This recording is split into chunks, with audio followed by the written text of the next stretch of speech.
انہوں نے کہا کہ جی عمران خان قیامت کے فیصلے دنیا میں ہی کرنا چاہتا ہے. اس کا مطلب پتہ ہے کیا تھا؟ بہت کم لوگوں نے اس پہ غور کیا کہ ان کے لیے عام معافی مانگ رہے تھے کہ آپ نے سب کو یہی دنیا میں سزا دے کے جانی. بسم اللہ الرحمن الرحیم. السلام علیکم. امید ہے آپ سب خیریت سے ہوں گے. چینل میں خوش آمدید.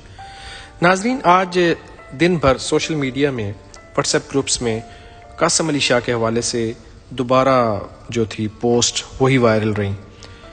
بہت سے لوگ جو ہیں ابھی تک جو ہیں قاسم علی شاہ صاحب کو بالخصوص جو پی ٹی آئی کے جو سپورٹرز ہیں، جو پی ٹی آئی کے فینز ہیں، وہ ابھی تک قاسم علی شاہ صاحب کو ٹرول کر رہے ہیں. اور ریسنٹلی ایک پروگرام میں آفتاب صاحب نے، جو آپ کو پتہ ہے خبر ہارون کا بڑا مشہور پروگرام ہے، ڈیجیٹل میڈیا میں ان کے پروگرام بہت مقبول ہیں، تو انہوں نے بھی قاسم علی شاہ پہ بات کی. آپ یہ ان کے پروگرام کا چھوٹا سا کلپ دیکھیں جو یہاں واٹس ایپ گروپس میں وہ شیئر کیا جا رہا تھا.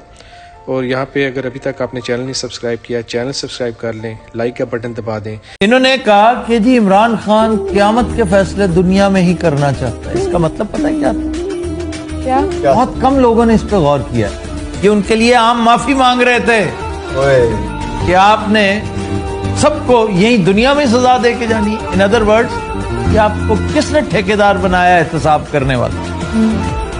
He actually meant this کہ بھی تم احتساب کرنے والے کون ہوتے ہو؟ اللہ پہ چھوڑ دو.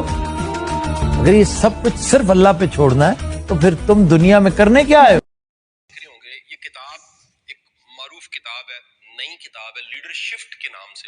لیڈرشپ یہ کتاب جو میرے ہاتھ میں ہے، اس کتاب کے لکھنے والے رائٹر کا نام جان سی میکسویل ہے. اور دنیا میں لیڈرشپ پہ جتنا کام جان سی میکسویل نے کیا ہے شاید ہی کسی نے کیا ہو. یہ کتاب لکیلی جو میرے ہاتھ میں ہے، یہ اوریجنل وہ کتاب ہے جو سگنیچر جان سی میکسویل نے کی ہوئی ہے. ناظرین، اس قسم کی سوشل میڈیا وائرل خبریں دیکھنے کے لیے آپ اس چینل کو بھی سبسکرائب کر سکتے ہیں. اور اینڈ پہ جو بیل آئیکن ہے، اگر آپ اس کو پریس کر لیں تو آپ کو یہ ویڈیو سب سے پہلے ملیں گی. دعاؤں میں یاد رکھیے گا. اللہ حافظ.